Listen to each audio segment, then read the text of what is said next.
mecs qui mettaient leur tête pour voir comme ça, c'était quoi le vinyle qui tourne pour avoir le titre, tu vois. Bon, aujourd'hui, ça devient quand même assez rare des gens qui s'intéressent en profondeur comme ça à la musique. Parce qu'avant, le rap, c'était un truc. Il n'y en avait pas partout. Il n'y avait pas le samedi soir dans un club du rap, quoi. Fallait aller, il y avait une soirée, une fois de temps en temps, on écoutait du rap. Des endroits spécifiques. Voilà. Et puis bon, bah, quand ça s'est démocratisé, bon, après, c'est l'évolution de la chose. Je ne suis pas nostalgique, mais voilà, on a un peu perdu de ça. Mais il y a encore des gens, voilà, qui sont novateurs. Par exemple, voilà, il y a ce truc de VJ, et il y a encore plein d'autres choses. Donc le métier est toujours là, et il y a moyen encore de créer et d'inventer des nouvelles choses, je pense. Alors, je rappelle d'ailleurs, entre parenthèses, que si vous voulez poser des questions à un membre du panel, n'hésitez pas à lever la main, le micro passera parmi vous, on n'attend pas la fin de la rencontre pour poser les questions. Vous pouvez rebondir sur les propos d'un ou l'autre des invités. Justement, pour parler de DJing et de production, est-ce qu'il y a encore une différence aujourd'hui? Parce que je pense que tous ici, tous ceux qui ont le titre de DJ sont aussi des gens qui ont produit des sons, qui sont beatmakers. Est-ce qu'il y a encore un fossé entre le terme de producteur et de DJ, ou est-ce que tous les DJ peuvent être des producteurs en fait? Moi je pense pas, parce que DJ c'est faux. Enfin tu vois, à la base t'as 2 platines et une table de mixage. C'est un métier. Faire des beats, c'est faire des beats. C'est 2 trucs différents. Donc après effectivement, moi en l'occurrence j'ai commencé à être DJ, après je me dis bah pourquoi pas faire ma musique. Mais c'est pas le même métier. T'as des mecs qui sont très bons beatmakers et qui vont être pas très bons DJ, et puis vice versa quoi. Je crois qu'il y a une main est levée là-bas. Monsieur. Ah ben non, on est là pour ça. Bonjour à vous. Déjà première chose, je vous suis tous sur Instagram, je suis un grand fan, donc voilà. Juste une petite question. Merci. Vous pouvez, Flous Production. Juste une petite question par rapport à DJ Widim. Vous dites qu'en fait on peut innover pour faire de nouvelles choses comme le VJing. Cependant, c'est très dur aujourd'hui de faire des choses qui sortent de l'ordinaire. Il y a tellement de producteurs, de beatmakers. Là, ici, je pense qu'on est tous beatmakers ou créateurs de musique. Et je voulais savoir sous quel format vous pensez qu'on peut le plus innover. C'est-à-dire, est-ce qu'il faut qu'on change de musique, par exemple, faire par exemple de la trap, mais avec d'autres sonorités, ou est-ce que c'est dans le format, pas passer par Instagram? C'est là où je trouve que les gens se démarquent, enfin tel ou tel beatmaker se démarque. Après chacun sa couleur. Et effectivement, tu vois, il y a eu l'afro-trap. Enfin c'est un terme afro-trap, tu vois, on n'aurait jamais cru ça il y a 10 ans. Déjà la trap c'était chelou, afro-trap. Donc non, l'idée je pense c'est toujours aller à un beatmaker, enfin tu sais à la base, rappelle-toi les mecs ils avaient des MPC, ils allaient sampler. Donc en fait on peut se nourrir d'absolument toutes les influences de toutes les musiques du monde pour faire du beat. Donc en fin de compte, c'est open bar quoi, y a pas, t'y vas, tu prends ce qui te plaît et t'inventes ton nouveau son. Ouais. Si demain tu veux faire un méga projet avec de l'accordéon et des trucs de rap, on va sampler Annie Cordy. Et ça peut marcher. Merci pour le conseil. Il y a l'adjoint qui voulait dire quelque chose, je crois.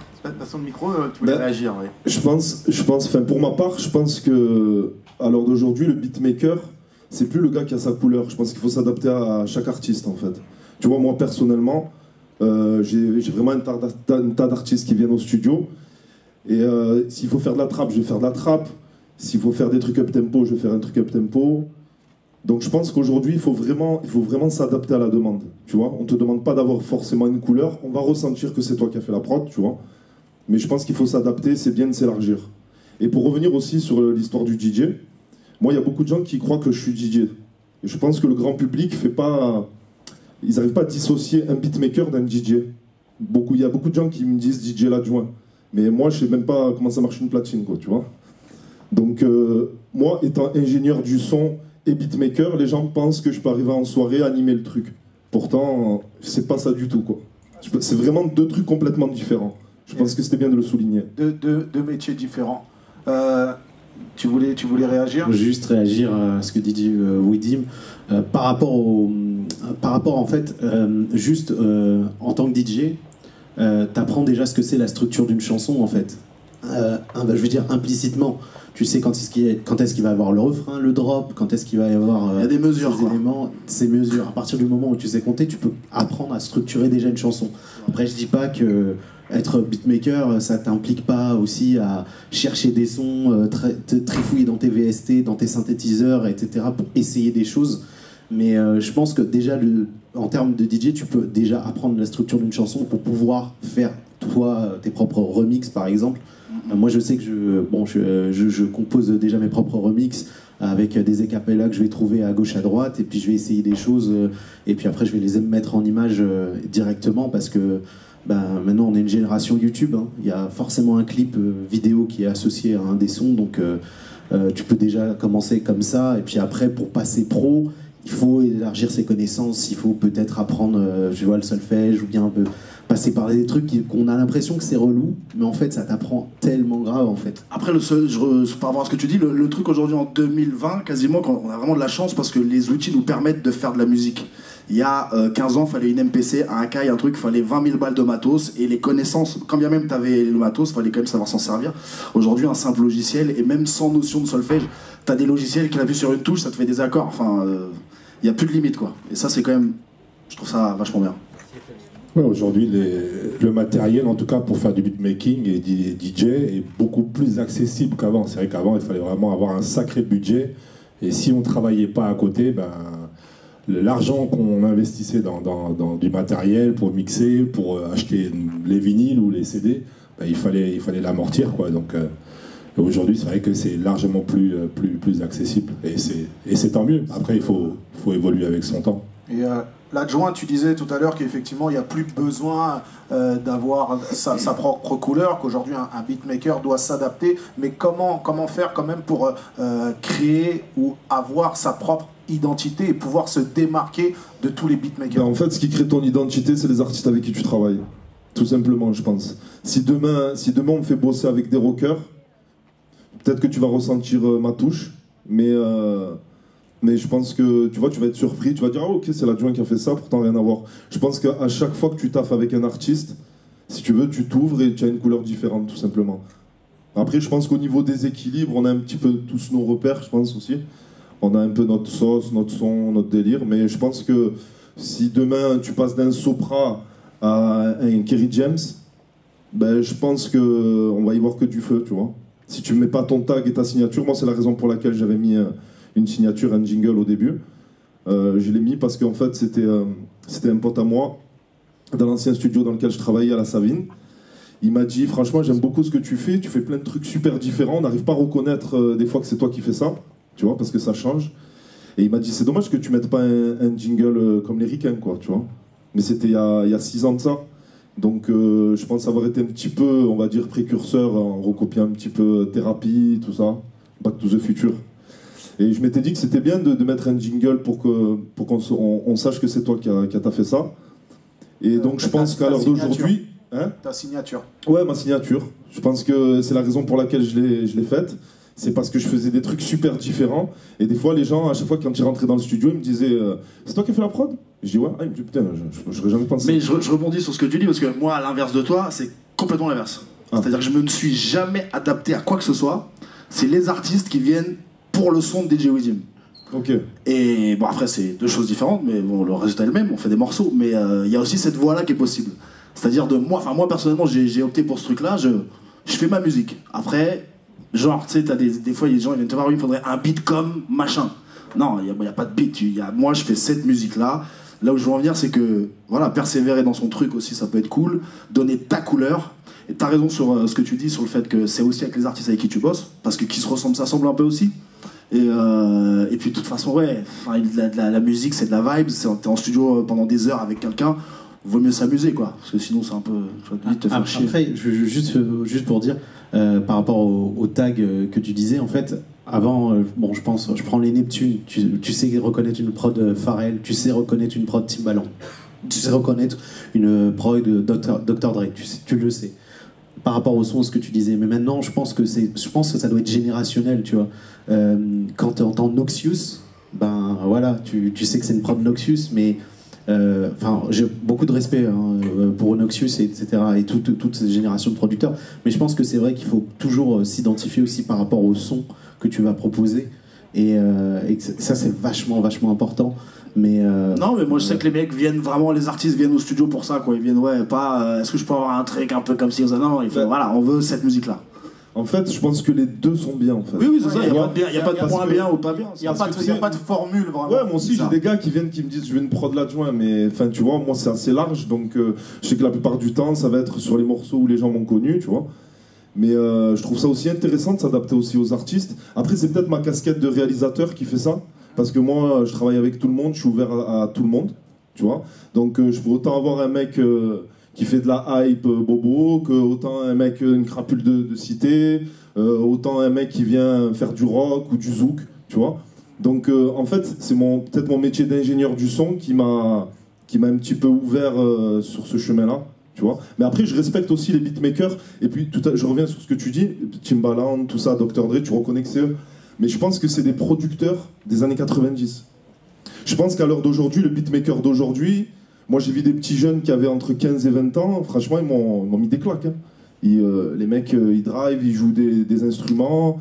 Tu sais, c'était avant, c'était vraiment, il y avait un côté. Aujourd'hui, il n'y a plus besoin d'un côté musical. Maintenant, c'est un truc de geek. C'est-à-dire qu'un mec qui est fort sur un ordi, qui geek de ouf, il peut faire des très très bons morceaux. C'est clair. À l'époque, si t'avais pas juste été checker le bon sample pour faire le bon morceau, amener le bon groove, couper le bon sample de la bonne manière pour il fallait des putains de connaissances, quoi. Aujourd'hui, un mec qui geek de ouf, il peut faire des morceaux. C'est quand même cool. Mais je suis d'accord avec toi. Si t'as vraiment ta couleur et ton truc, c'est quand même plus respectable. Attention, je te rejoins sur ça.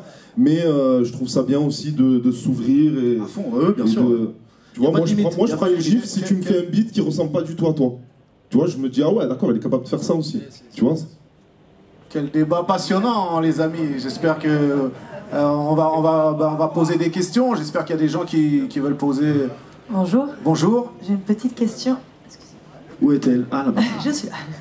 J'ai une question concernant les artistes. Vous dites que, il a été dit que c'est bien de choisir aussi, de s'adapter aux artistes.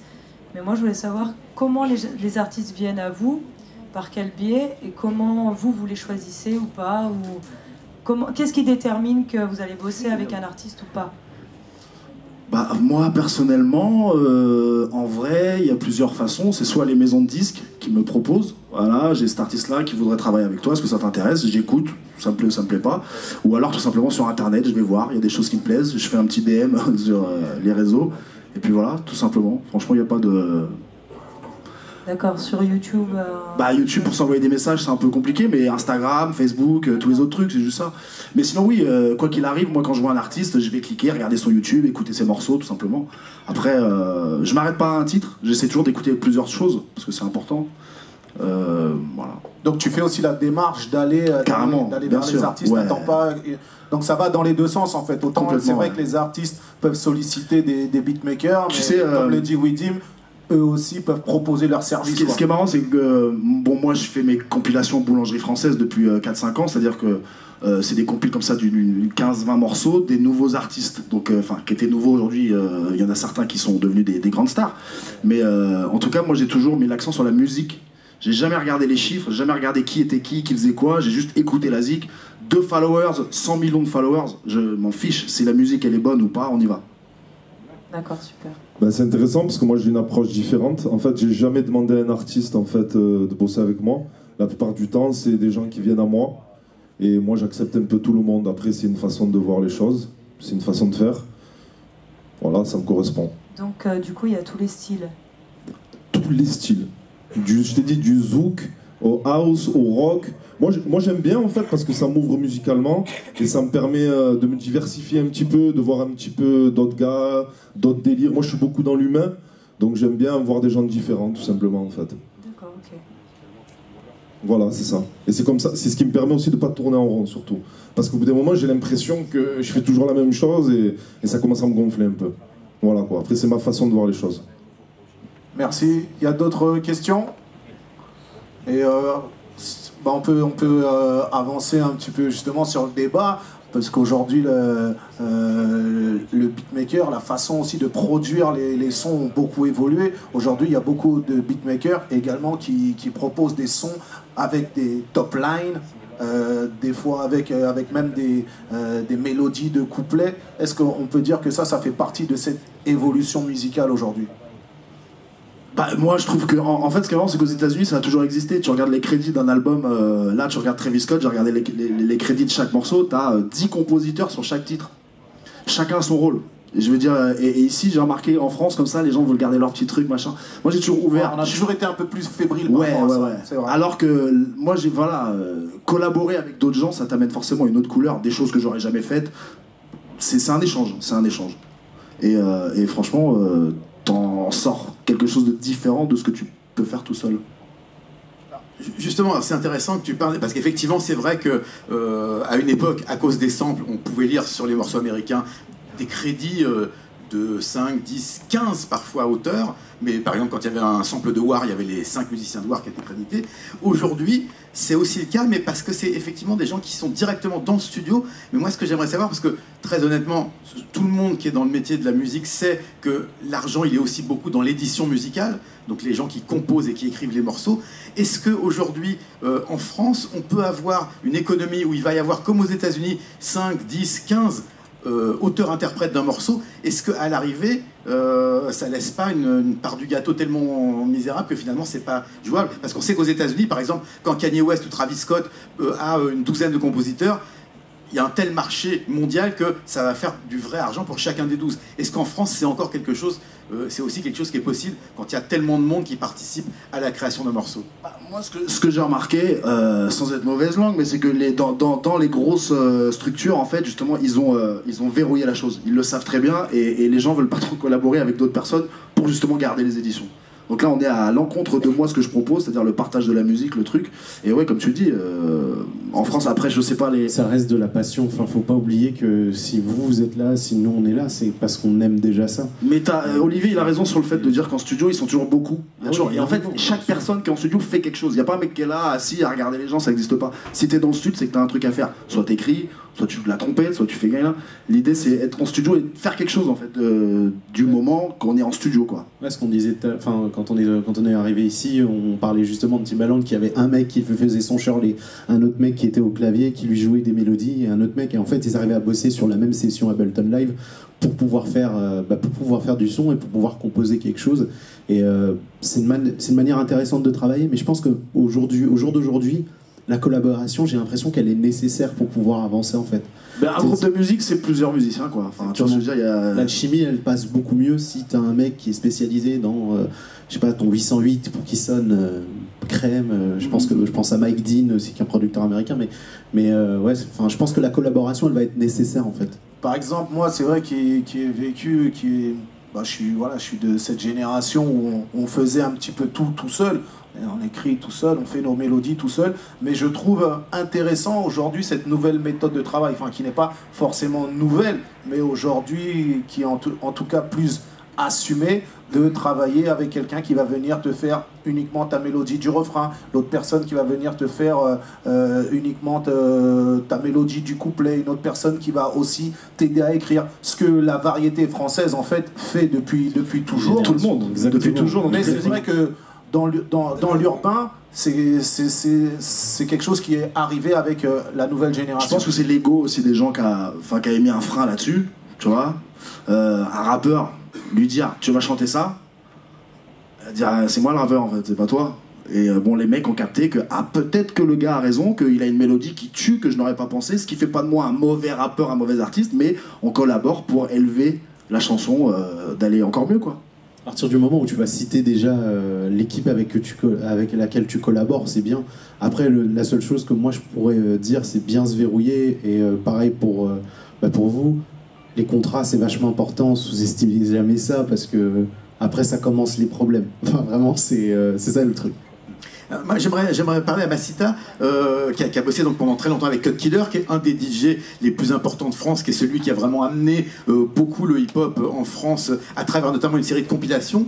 Aujourd'hui, c'est vrai qu'on a l'impression que cet art de la compilation que Cut Killer avait beaucoup développé, c'est moins présent. C'est pas quelque chose d'aussi important pour développer des artistes. Qu'est-ce qui a changé selon toi? Qu'est-ce qui a fait qu'on est passé justement de cette idée de on vendait des disques avec des compiles mixés à aujourd'hui autre chose? Qu'est-ce qui a évolué pour toi dans le... Je pense que ce qui a changé fondamentalement, c'est le média. À l'époque, dans les années 90, fin 90, il y avait très peu de médias qui nous suivaient. Il n'y avait pas de diffusion en radio, il n'y avait pas de télé. Donc, du coup, la compilation était un moyen, effectivement, comme disait Widim tout à l'heure, on allait chercher les choses et on les mettait en lumière. Et donc, du coup, le travail de Cut sur ses premières mixtapes, ça a été effectivement de prendre des sons américains, et à chaque fois, il invitait il a invité les Chachpo, il a invité la Clica, Busta, enfin un peu tout le monde. Et donc du coup, il y avait ce truc de mettre en lumière des nouveaux artistes. Et surtout, on n'avait pas de place. Donc il fallait absolument pousser les portes pour que ça se sache, quoi, pour installer cette musique-là. Aujourd'hui, ce qui a changé fondamentalement, c'est que y a tout. Il y a YouTube, il y a de la télé, il y a de la radio, donc du coup, on n'est plus dans cette espèce de conquête du monde. On a conquis, là, aujourd'hui. Donc fondamentalement, ce qui est différent, c'est absolument tout, parce qu'il n'y a plus à se battre. Alors il y avait quand même de l'argent à l'époque, on appelle l'âge d'or. On est passé par une grosse crise financière. Aujourd'hui, il y a beaucoup d'argent, donc il y a beaucoup de choses. Et je pense que voilà, donc du coup les gens ont compris que, moi je me rappelle quand j'ai commencé, mes parents m'ont regardé et me disaient ouais c'est super, mais ça serait bien que tu te trouves un vrai métier. Aujourd'hui on sait qu'on peut en vivre et on peut faire ça tout du long. Donc du coup il y a de l'argent, il y a des moyens, c'est pas les mêmes enjeux, C'est-à-dire que là où tout à l'heure l'adjoint disait qu'il s'adaptait énormément aux artistes et que c'était ça qui lui permettait aussi de s'ouvrir à d'autres choses, peut-être qu'il n'aurait pas été de lui-même, à l'époque il fallait qu'on impose une patte. Donc il y avait moins quelque part d'espace, c'était un peu plus... Ouais, c'était un peu plus la conquête, je dirais. C'est ça qui a changé. Okay. Ah, on a une question là, je crois. Bonjour tout le monde. Bonjour. Moi, je suis Palmer, je viens du Mali, je suis artiste chanteur. Et je voulais parler un peu par rapport à la collaboration dont le monsieur a parlé. Moi, de nos jours, les gens luttent vraiment pour des gens qui n'achètent pas les CD et autres. Mais moi, je pense que dans les milieux artistiques aussi, il y a un petit souci que je n'ai pas du tout compris. Et ici, je souhaite avoir certaines explications pour mieux comprendre. Est-ce que le fait que la composition, le monde de la musique a évolué selon les beatmakers et tout, ils ont toutes les possibilités de nos jours pour pouvoir rassembler toutes les sonorités, c'est-à-dire rassembler beaucoup d'instruments à partir du studio? Est-ce que ça aussi, ça n'a pas un impact sur les autres talents qui sont là? Par exemple, un gars qui sait jouer la flûte chez lui, il veut se faire voir ou se faire un petit public, ou un autre gars qui joue un accordéon ou un violon. Par exemple, un monsieur s'assoit dans son studio, il programme tout ça. Est-ce que ça, c'est pas aussi le fait de sous-estimer les instruments, ou qu'à la fin, ça fait appel à la perte de ces instruments? Parce que moi, de mon avis, je pense que la vraie originalité, on la perd aujourd'hui.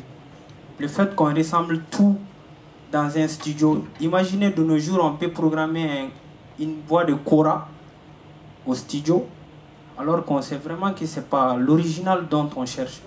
Moi, je voulais savoir, selon vous qui êtes professionnel de la musique, quel est l'impact de ce développement musical? Merci pour ton intervention. Si quelqu'un veut y répondre. Alors, en fait, aujourd'hui, on est multicasquette. Donc, je pense que tu as raison.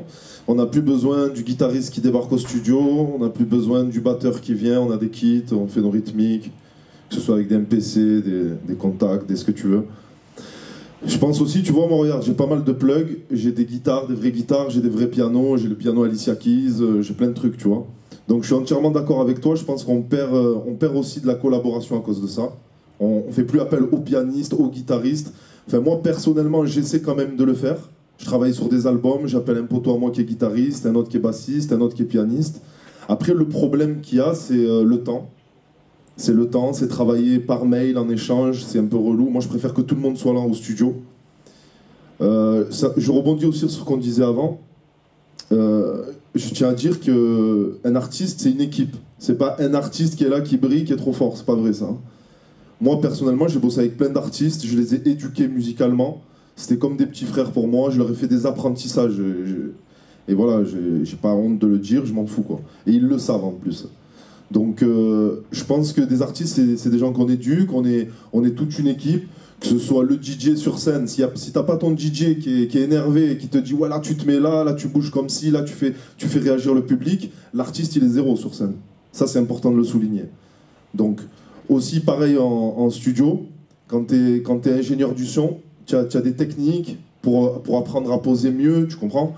Quand t'es beatmaker aussi, tu fais des collabs avec des gens, moi j'ai toujours été pour les collabs.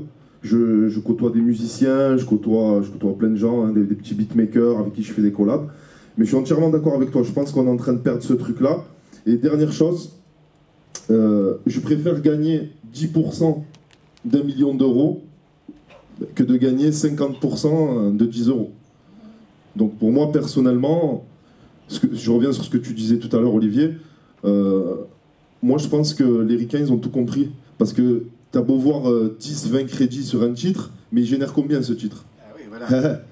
Il est là le truc. Et nous, quand on fait notre petit truc dans notre petite cabane, là, ça rapporte combien? C'est ça le problème.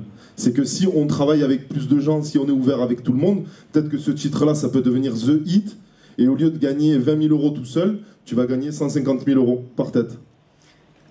Moi, il y a aussi quelque chose que j'aimerais savoir. Il y a une époque où le son, c'était la production, c'était le domaine de gens extrêmement haut placés, qui avaient des gros noms, des Bob Ezrin, des Martin Rushent, des Quincy Jones, des producteurs américains qui ont produit des grands classiques dans les années 70, 80, 90.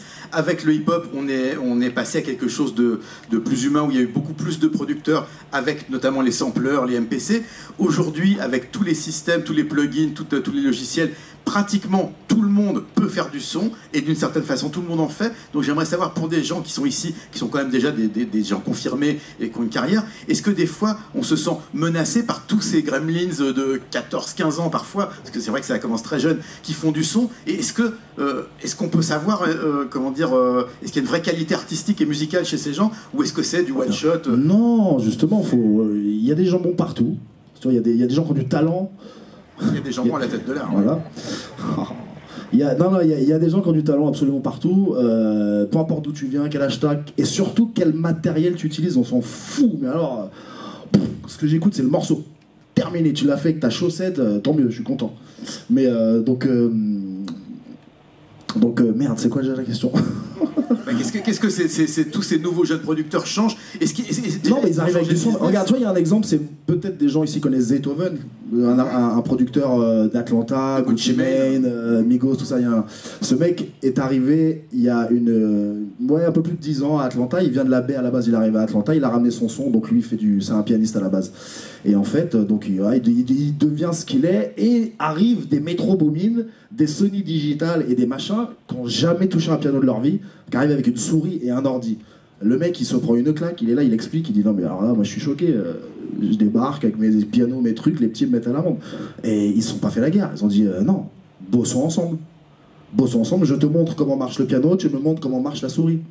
Et voilà. Et maintenant, l'idée c'est ça, c'est un partage. Ça fait partie de l'évolution du son aussi. Ouais, c'est ce que j'allais dire. C'est-à-dire que moi, je fais pas de musique, hein, j'encadre, mais dans toute l'évolution de la musique, les instruments n'ont pas arrêté de changer et d'évoluer. Il faut juste les considérer comme des instruments. Et quand, pour répondre à la question tout à l'heure de l'instrument original, est-ce que une kora est différente, il faut peut-être élargir et voir que peut-être que le gars au fin fond du Wisconsin, il n'a jamais entendu de kora. Donc du coup, c'est peut-être pas mal aussi que ça soit transporté et que ce soit... voilà, donc il faut pas voir l'enfermement, ce qui est originel, ce qui doit être authentique. Je pense que la musique, c'est vraiment quelque chose, c'est une éponge qui absorbe absolument tout. L'ancien, comme le nouveau, comme le futur, et c'est super important de rester dans une ouverture, quel que soit le... Voilà. Est-ce que les gens ont fait le conservatoire? Est-ce que les gens viennent du terre-terre? C'est pas le problème, c'est la dimension, c'est quelle est la sensibilité, qu'est-ce qu'on fait véhiculer, et puis des fois, on fait avec ce qu'on a, tout simplement. Je voulais conclure par rapport à justement l'histoire des musiciens qu'on oublie ou qu'on n'appelle pas assez souvent. Par exemple, je peux te donner une idée, parce que les producteurs utilisent beaucoup des plugins et des banques de sons. Donc voilà, maintenant, si toi tu es un exemple, si toi tu es un joueur de kora, fais ta banque de sons. Fais ta banque de sons, joue plein d'accords, tu te crées, il y a des sites sur lesquels tu peux mettre ça en avant et les vendre. Et tu mets ton petit nom, ta petite fabrique, et comme ça, les personnes qui veulent un petit bout de Cora, boum, ils vont sur ce site et ils vont acheter soit les plugins, soit ta banque de son. Tout simplement. Aujourd'hui, on est en 2019. C'est comme ça qu'on travaille, c'est comme ça que les beatmakers travaillent. Et donc toi aussi, tu dois évoluer avec la façon dont les beatmakers travaillent. Il ne faut pas rester trop à l'ancienne. Si tu restes trop à l'ancienne, mais malheureusement, tu vas peut-être travailler avec des anciens, mais les nouveaux, ils ne vont jamais faire appel à toi. Voilà, par exemple, ça c'est une idée que je peux te donner. Voilà, gratuit, cadeau. On avait une question, je crois, dans la salle. Oui, bonjour, excusez-moi. On parlait de collaboration justement, et là je vois pas mal d'artistes dans la salle. Je sais que les producteurs maintenant font de plus en plus appel aux top liners et bien évidemment aux ghostwriters. Je sais pas si vous-même vous travaillez avec certains top liners ou si c'est les top liners qui viennent vous voir ou vous sollicitent. J'aimerais savoir comment ça se passe vos collaborations avec ces personnes-là, tout simplement. Bah écoute, je suis bien placé pour te dire ça, je suis en studio H24. Donc moi-même je suis top liner aussi, je tiens à le souligner. Oui, j'ai pas mal de top liners qui viennent directement avec les artistes. En fait, je pense que c'est directement les artistes qui les contactent. Par exemple, sur Marseille, on a quelqu'un comme Abdi qui est reconnu, qui a fait certains titres d'Alonso, tout ça. Donc oui, top liner, ça commence à devenir de plus en plus en vogue.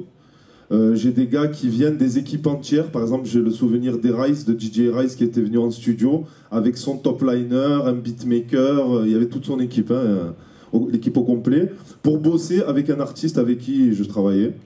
Donc il a fait pareil la démarche d'aller vers l'artiste, de lui envoyer un message sur Instagram et de lui proposer ses services. Donc ils ont accepté. Donc pour répondre à ta question, top liner, c'est pas évident en fait. Parce que tu te retrouves en studio, le mec il est bloqué, il sait pas quoi faire au refrain. Donc moi personnellement, je m'impose un petit peu, je lui propose certaines choses. Si ça lui plaît, il fonce. Si ça lui plaît moins... Après, il y a toujours cette histoire d'ego, hein, même en top line. Hein. Ça, je le retrouve toujours en studio. Les artistes, des fois, ont du mal à faire confiance et à se dire « Ouais, je vais refaire sa mélodie. » Et puis, je suis entièrement d'accord. Des fois, c'est une histoire de points. C'est une histoire de « Ouais, attends, il m'a fait le refrain, c'est un tube, celui-là, tu vois. » Mais, si on regarde bien... quand par exemple on voit un artiste comme Niska sur réseau, où on voit le gars qui lui a fait la top line, qui lui a fait le pouloulou, tout ça, c'est Easily apparemment je crois.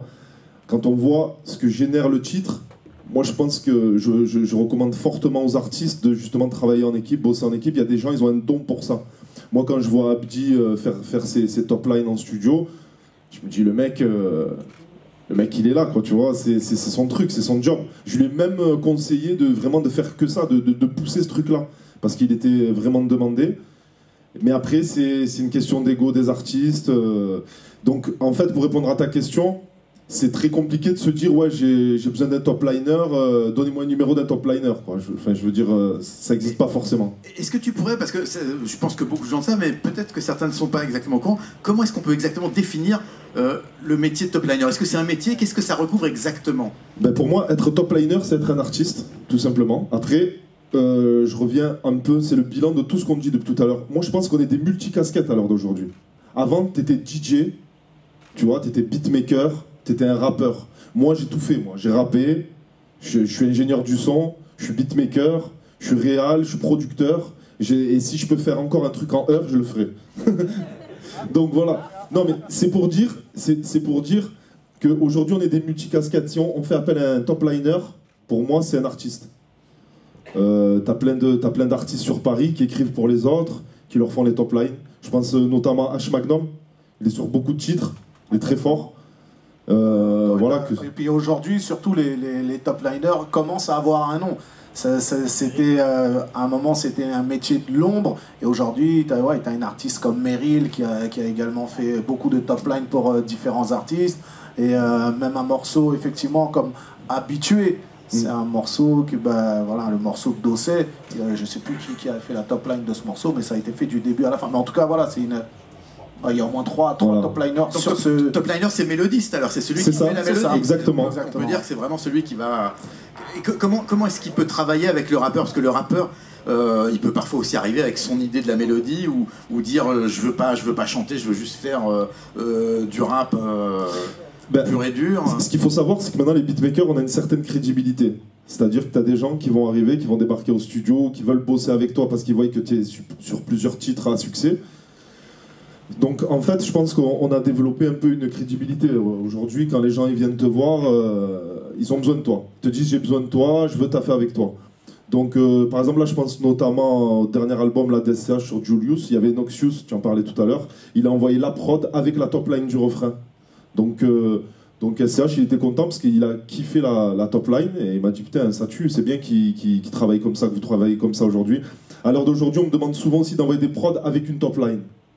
Voilà, on ne sait jamais pour donner des idées. Ça fait... Comme ça, c'est le morceau est vraiment prêt à être interprété par l'artiste. Hein. Exactement, exactement. Bon, la plupart du temps, on se met quand même dans la peau de l'artiste. Hein. On se prend, c'est-à-dire si c'est pour SCH, je me mets dans la peau d'SCH, tu vois, je me laisse les cheveux longs, tu vois. Ouais, je vois. Ouais. Je suis là, ouais. Donc voilà, je pense que... En tout cas, c'est un des nouveaux métiers de la musique, ouais. un des nouveaux atouts aussi du beatmaker, du coup. Ouais, mais je tiens à dire que c'est compliqué de déclarer des top lines. Hein. Je tiens à le souligner. Hein. Après, parce que la plupart du temps, si tu veux, je te le dis hein, devant tout le monde. c'est vraiment, ouais, je te laisse des points d'édition. C'est vague. C'est vague, il n'y a pas de... En fait, c'est vrai que ça se négocie au bon vouloir de l'artiste. Ça dépend de qui t'es. C'est pas quelque chose qui est défini. Voilà, c'est un nombre de points qui a... faut se mettre d'accord. Non mais c'est facile de se faire entuber quoi, quand tu fais une top line. Hein. Moi personnellement j'ai fait beaucoup de top line sur plein de titres de morceaux que vous avez écoutés. J'ai pas touché un euro. Voilà, je tiens à le dire. C'est vachement important de se renseigner maintenant. Et maintenant vous avez l'information, elle est partout. Tu peux avoir accès à certains contrats, tu peux avoir accès à certaines choses pour pouvoir te blinder à ce niveau-là. Parce que ouais, je retrouve le bec dans l'eau sans rien, juste parce que bah t'as pas... On va prendre une question du public juste avant, Massida, s'il te plaît. On avait une question, et puis après tu interviendras. Bonjour à tout le monde. Moi je m'appelle DJ Cyrus Black, je viens du Cameroun. Voilà, j'ai plusieurs questions ici pour les beatmakers et les DJ en fait. Voilà, tout à l'heure j'écoutais Massita. C'est ça, voilà, parce que je la remarque sur le documentaire de Cat Killer, je pense. Oui. Sur lequel c'est un DJ qui m'a vraiment beaucoup inspiré et des grands frères comme Lorissa aussi, voilà. Voilà, c'est inspirant du documentaire, on disait, c'est vrai que les mixtapes avant c'était vraiment le truc à faire pour les DJ, mais aujourd'hui dans le contexte africain dans lequel je vis, aujourd'hui les mixtapes c'est comme une carte de visite en fait, c'est vraiment une carte de visite, si tu n'as pas de SoundCloud, ou voilà, de Spotify pour publier ta musique, voilà. Maintenant, je reviens sur l'histoire peut-être de Cut Killer, celui qui est rentré un jour sur Universal et qui a été signé, par exemple, pour ses mixtapes. Est-ce qu'aujourd'hui encore ça se fait des DJ qui peuvent être signés peut-être en major pour leur mixtape, voilà. Et ça, c'est la première question. Et voilà, est-ce que ces DJ-là profitent aussi des droits voisins par rapport à la SACEM, vu qu'ils participent aussi à la promotion des artistes? Voilà, parce que Cut Killer a fait connaître beaucoup d'artistes dans la France, et je pense qu'il a aussi peut-être permis à des personnes aujourd'hui peut-être, si je fais une mixtape sur un artiste, ça peut permettre aussi peut-être d'augmenter son stream, ou peut-être d'augmenter ses ventes, par exemple. Ça, c'est aussi... On va déjà répondre aux deux questions qui sont quand même assez intéressantes. Alors, il y a plusieurs questions, effectivement. Donc, du coup, les mixtapes, aujourd'hui, elles existent plus trop parce que tout simplement, il y a tout le monde qui peut faire sa playlist. Et c'est vrai que les albums multi-artistes, où on prend juste et qu'on fait juste de la compilation comme ça, c'est passé, à mon sens. Maintenant, il y a effectivement des DJ qui sont toujours très présents et qui arrivent à être signés en maison de disque, mais ils vont plus être signés juste parce qu'ils vont compiler des morceaux. Il va y avoir forcément, à un moment donné, il faut passer à la production. Comme exemple, on a Snake, par exemple, qui, effectivement, maintenant fait ses morceaux, etc. C'est des DJ qui sont signés dans des grandes maisons de disques et qui ont des gros contrats. Je pense que à partir du moment où le DJ se définit comme un artiste et il arrive à avoir cette posture d'artiste, il n'y a pas de problème, il peut être signé effectivement en maison de disque. La deuxième question, c'était... C'était pour savoir si les DJ profitent aussi des droits. Sur les droits voisins, etc. Eh ben, tout dépend. Disons que tout... Alors, là où je rebondis aussi vite fait, je vais parler très rapidement des contrats, c'est qu'effectivement, c'est très compliqué, les contrats. Parce que normalement, il y a un cadre où, par exemple, dans les éditions, il y a 25% pour la compo, 25% pour l'auteur, et puis les 25% en face pour les maisons, les éditeurs qui les ont édités. Bref, donc ça se découpe en 4. Mais tout dépend de l'artiste, tout dépend du compo, parce que si je m'appelle Drake et que je te dis tu vas me faire un morceau mais que tu vas prendre que 2 points, tu prendras que 2 points parce que tu seras très content d'être sur l'album de Drake. Donc du coup, c'est vraiment des jeux de force et effectivement, c'est difficile dans ce sens-là parce que quand on a une top line, est-ce que du coup on la cède et qu'on peut la revendiquer derrière pour avoir d'autres projets, ou est-ce qu'on se bat et qu'on est absolument grillé par tout le monde? Maintenant, les histoires de droits voisins et de droits et...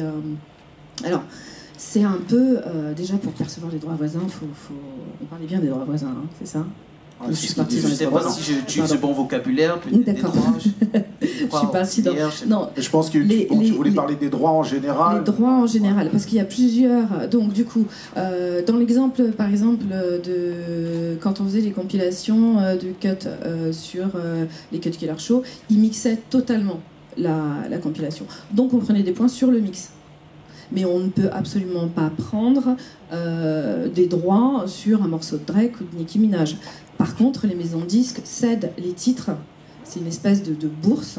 Et donc, du coup, Universal va céder le titre tube d'un artiste en disant moi, pour ma prochaine compilation, tu me donneras un titre équivalent, ou si c'est pas un titre équivalent, tu m'en donneras 3. Donc, il y a des points, c'est des histoires de contrats de licence entre les maisons de disques. Et est-ce qu'ils cèdent la licence pour la compilation? Donc il y a tout un tas de choses. Mais normalement, quand il y a une compilation multi-artiste, il y a effectivement des points qui vont, un pourcentage qui va côté du DJ qui l'a mixé ou qui l'a assemblé. Ok. Bon, avant que le grand frère vocal puisse prendre la parole, je pense que c'est beaucoup plus à lui qui s'agresse ces questions. Voilà, j'aimerais savoir, vous savez, chez nous en Afrique, quand on fait un direct par exemple sur Facebook ou sur YouTube, on nous coupe beaucoup plus, on nous coupe le direct parce que voilà, on n'a pas tel droit. J'ai expérimenté ça aussi, donc t'en fais pas. Je veux savoir un peu comment, vu que tu publies beaucoup sur YouTube, tu publies beaucoup sur les réseaux, comment on fait pour contourner cela en fait? Vu qu'on ne pirate pas nos musiques, on achète sur des sites légaux de téléchargement et tout. Comment ça se passe en fait? Je vais te dire un truc, et je pense que c'est pas un secret, c'est comme par moment, être DJ, c'est un peu ingrat. Par rapport à ce que tu disais, par rapport au fait où tu assures la promotion de certains artistes, tu les mets en avant, tu les mets dans tes mix, dans tes soirées, etc. Et tu touches pas nécessairement. Après, je pense que c'est la manière dont tu vas le délivrer. C'est la manière dont tu vas mélanger les trucs. Alors par rapport à ma chaîne YouTube et par rapport... je me suis déjà fait défoncer mon SoundCloud où j'avais 100 000 abonnés, etc. J'ai dû tout recommencer, j'avais le seum. Mais ça n'a rien enlevé au fait que je mixe et que je fais ça depuis longtemps et que les gens appréciaient ça. Ils apprécient les mashups que je faisais, ils apprécient les remixes que je faisais. Et voilà, en fait, le truc, c'est que tu n'as pas forcément... Enfin, déjà, t'as pas le droit d'utiliser... En vrai, t'as pas le droit d'utiliser l'œuvre de l'artiste et de la transformer. Le problème, c'est que pour être DJ, pour pouvoir se vendre, tu es obligé de ramener un truc en plus. C'est pour ça qu'il y a autant de concours, les Goldie Awards, les Red Bull Freestyle, autant de concours où tu vois des mecs qui manipulent la musique et qui prouvent que leur plus-value, c'est leur technique de DJ et ils permettent d'avancer. Donc, t'as quand même des YouTube, et je pense que c'est ça aussi. Le fait de faire des mashups, en fait, bah, tu contournes un peu le truc. Déjà, tu mets en avant ta musicalité et ton originalité, et bah, tu contournes dès que tu peux. Alors après, c'est le jeu, hein. Le robot YouTube, il est implacable. Tu vois, il n'y a pas de souci. Mais quoi qu'il arrive, tout ce que tu auras fait, tu l'auras enregistré, tu l'auras fait pour toi, tu l'auras fait pour dans ton ordinateur, tu auras toujours les sons, tu auras toujours la manière dont tu l'as fait, tu pourras toujours le donner en spectacle, sur un show, pour pouvoir améliorer ton business, et puis tu auras toujours des outils comme YouTube, Dailymotion, mais à partir du moment où toi, en tant que DJ, tu transformes la musique, tu ramènes le truc en plus, ça fonctionne. Et je voulais juste rebondir par rapport aux DJ maintenant qui sont des producteurs. Je pense à DJ Amida, qui pour moi a su développer son truc. Il sort toujours ses compiles, mais c'est lui qui assure la prod de ses propres morceaux, la combinaison avec les artistes, et je pense qu'il a reconnecté avec ses artistes. Il connecte avec ses artistes, c'est-à-dire qu'il les appelle, il leur dit voilà, c'est vraiment mortel, faisons un morceau ensemble. Et juste pour rebondir encore une fois par rapport aux musiciens, et je pense qu'on perd de ça aujourd'hui. On est vraiment dans une société, on est derrière nos ordinateurs, on peut faire des morceaux comme cela, mais ça n'empêche rien. Viens, on se rencontre. Il faut que vous vous rencontrez, faut que tu échanges, faut que tu vois les gens en vrai, en fait. Ça sert à rien d'être une génération Tinder à être derrière ton téléphone et attendre patiemment. Rencontre les gens, prends l'initiative, parce que sans ça, ça marchera pas. Voilà. Issa, vous voulez réagir? Oui, je voulais juste rebondir ce que tu as dit tout à l'heure par rapport à tes lives Facebook. T'inquiète pas que nous aussi, on a les mêmes problèmes.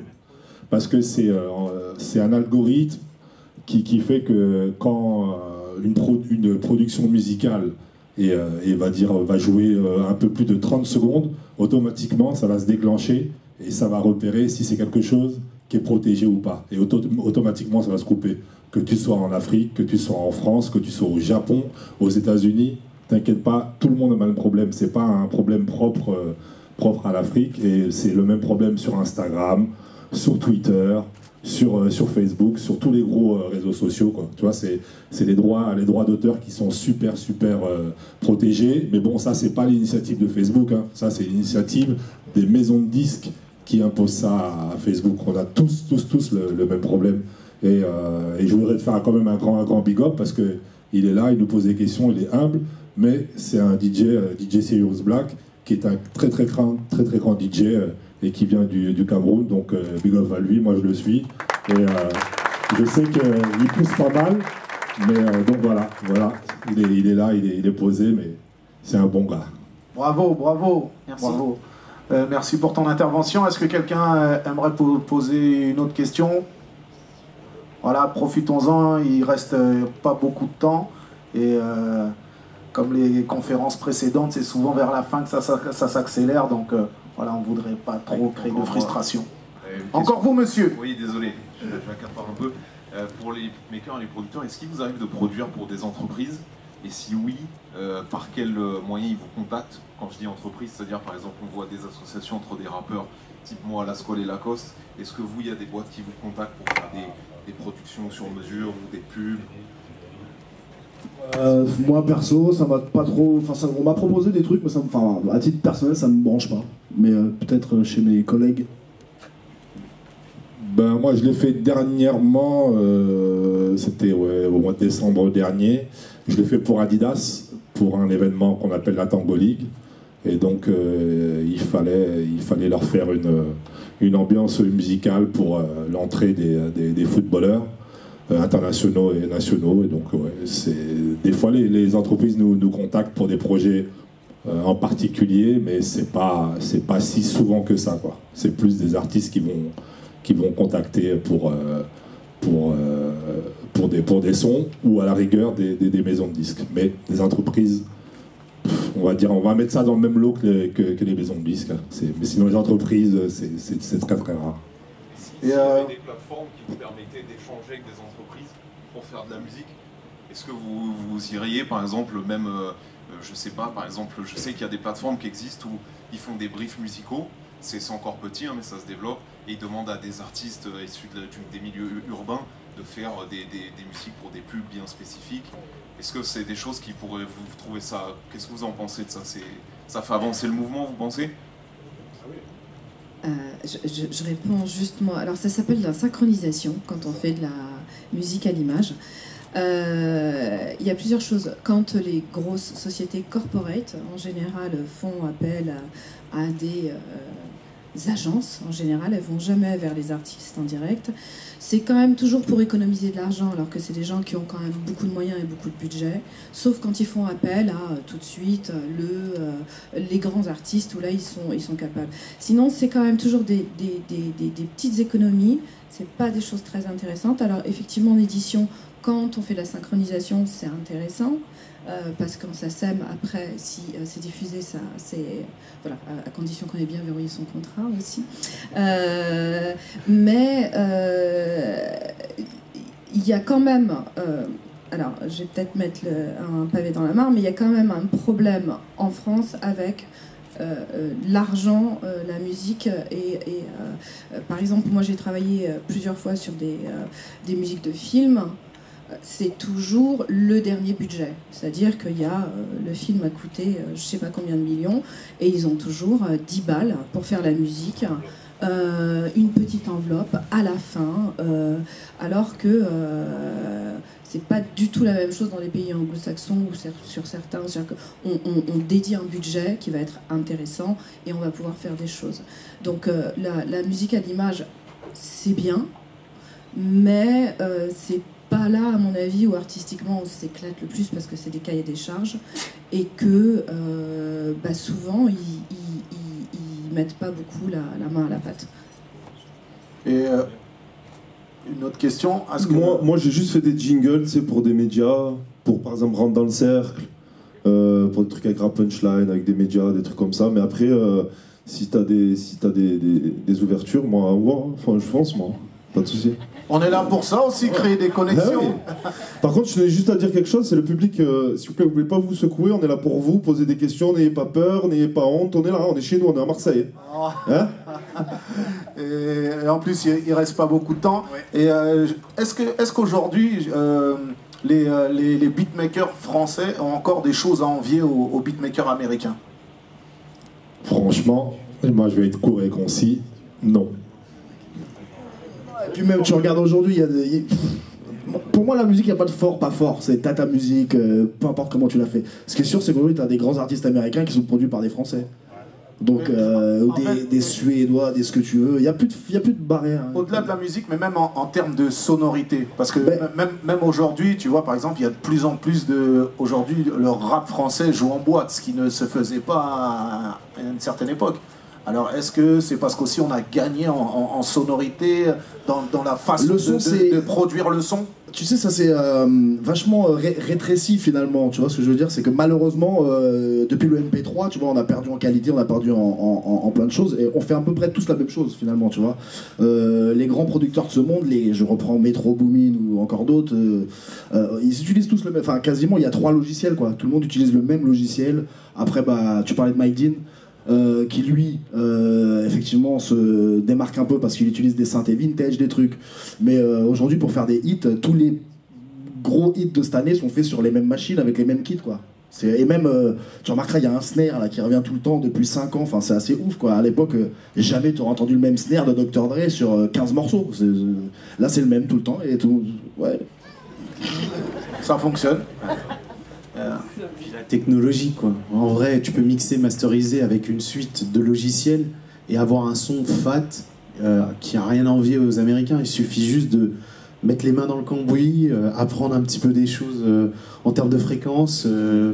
Et vraiment, c'est ça, c'est la technologie qui t'aide vraiment énormément. Mais après, c'est pas non plus aussi c'est pas un automatisme. Je suis d'accord. Quand je dis ça, c'est pour pas qu'aussi on vende du rêve aussi aux gens. C'est qu'il y a quand même une technique, même quand tu crées ton beat. Après, il y a aussi le mixage, il y a le mastering. Donc il y a vraiment plusieurs étapes pour arriver à un son appréciable et correct et arriver au hit. Pour revenir avec ce que disait Olivier, il y avait aussi des petits jeunes qui ne mixent pas, qui ne masterisent pas et qui balancent les sons comme ça et ça fait, enfin voilà, que je veux dire, ça fait des hits aussi. Enfin c'est aussi ça, c'est pas forcément. Excusez-moi, attends, Widim, s'il te plaît, on a une petite question. Et ça sera la dernière question. J'ai 2 questions, s'il vous plaît. Les 2 dernières. La première, c'est pour Massita, parce que j'ai vu vous travailler avec DJ Cut Killer. vous êtes plus manager, business manager, mais je voulais voir du coup, c'est quoi la différence du coup avec un manager classique qui s'occupe d'un artiste, qui drive un peu les métiers autour de lui, et d'un manager business qui va peut-être s'occuper des contrats, des conflits, tout ce qui est juridiction, tout ça. Alors, la différence que moi je fais, parce que c'est des termes qu'on finit par...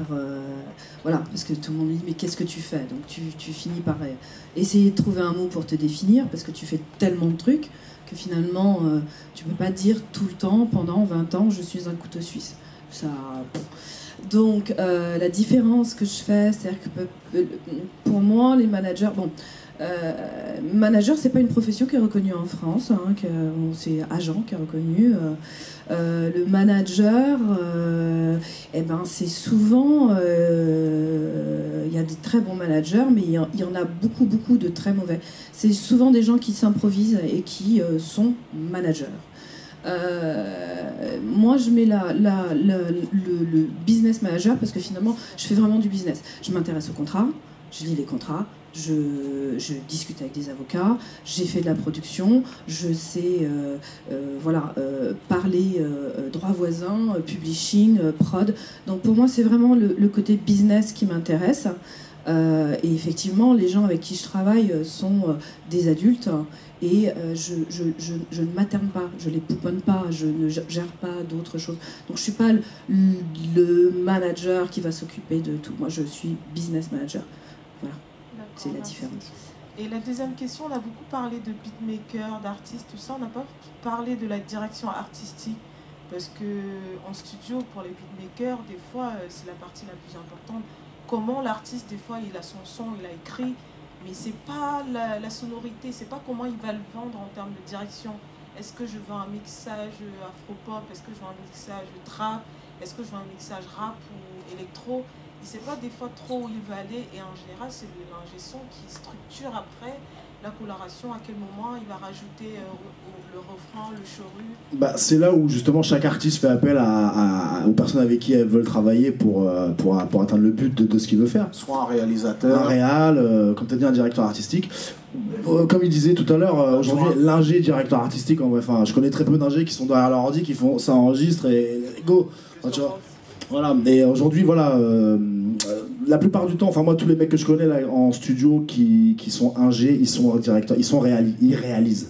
Il n'y a pas un gars non plus qui fait juste de la réal, il est oh ça tu feras ça, là, tac tac tac. Voilà, couteau suisse quoi. Aujourd'hui il faut un peu tout faire. Et après t'as des artistes qui savent très bien où ils vont. Hein. Ah tu lui dis pas droite gauche, non c'est comme ça bouge pas.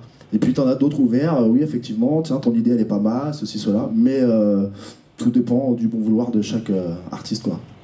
Mais après, c'est vrai que c'est aussi un vrai travail en studio, la réalisation. C'est un boulot. Tu parlais du mix là, excuse-moi, mais tu parlais du mix, ça c'est pour moi, c'est. Et comme tu dis, moi je trouve ça terrible qu'aujourd'hui, pas mixé, pas masterisé, le truc est dégueulasse, X-Tentation, le morceau infernal, mais tout le monde adore. Moi, ça, je suis pas d'accord.